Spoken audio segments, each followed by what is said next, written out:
teman-teman, dalam teknik bercerita ada yang disebut dengan kilas balik. Apa itu kilas balik? Misalnya, seorang penulis memilih awal dari ceritanya adalah menjelang puncak, adegan menjelang klimaks, pembunuhan, ya, kecelakaan, pertemuan dua orang yang sudah direncanakan lama, misalnya menjelang perpisahan, menjelang percintaan, seperti itu. Kemudian setelah adegan itu, apa yang membuat adegan itu terjadi baru diceritakan. Nah, itu kilas balik.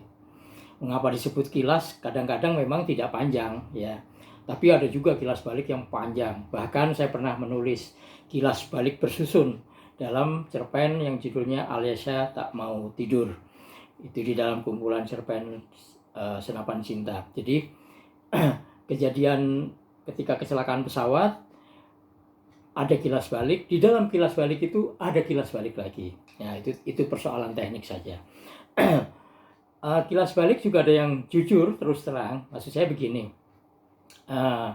misalnya seorang sahabat yang mendatangi kawannya di masa lalu, setelah bertemu, kemudian obrolan itu ternyata berbeda dengan ketika, jadi tidak sesuai dengan ekspektasi, ya. Wah, ternyata teman saya sudah berubah. Kemudian si katakanlah itu POV-nya aku, ya, si aku, atau katakanlah orang ketiga juga bisa menyebutkan, misalnya Hasan tidak mengira bahwa Anton sudah berubah, misalnya.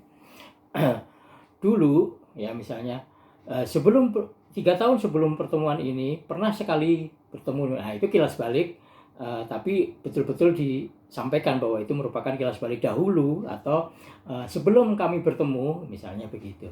Tapi ada kilas balik yang halus, misalnya itu tidak terasa seperti itu, ya. Jadi dia menyamarkannya menjadi satu aliran cerita.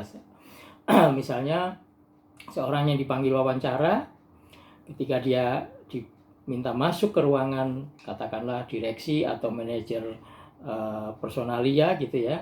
Begitu dia membuka, ketemu seorang misalnya perempuan separuh baya berkacamata, itu mengingatkan pada, misalnya, aku teringat pada ibu guruku di masa lalu yang secantik ini, ya kan. Nah, terus silakan duduk, ya, karena dia melamun kan, silakan duduk. Bahkan suaranya pun mengingatkan aku pada Bu Ratmi, guru pertamaku yang menerimaku dari pindahan, misalnya dari Selawi ke Jogja, misalnya. Terus kami berbicara sebagai pembukaan wawancara, kemudian dia bertanya,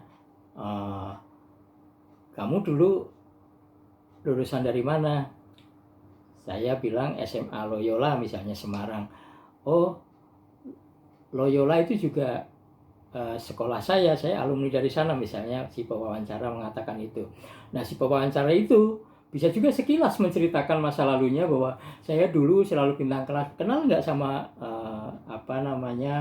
Pak Susanto, misalnya, guru bahasa Indonesianya, begitu kan. Nah, terus, oh iya, tapi saya tidak diajar beliau mengajar di kelas yang lain, misalnya. Jadi ada pertautan-pertautan yang mengisahkan masa lalu. Itu masa lalu yang di dalam percakapan atau kilas balik di dalam dialog, ya. Tapi kemudian si akunya ini bisa juga membayangkan hal-hal yang lain secara sambung menyambung. Jadi real time peristiwa adegan pada hari ini sesekali mengingatkan pada peristiwa yang lalu, gitu, ya. Nah, kilas balik ini gunanya kadang-kadang untuk mencicil mengangsur informasi cerita secara panjang, ya.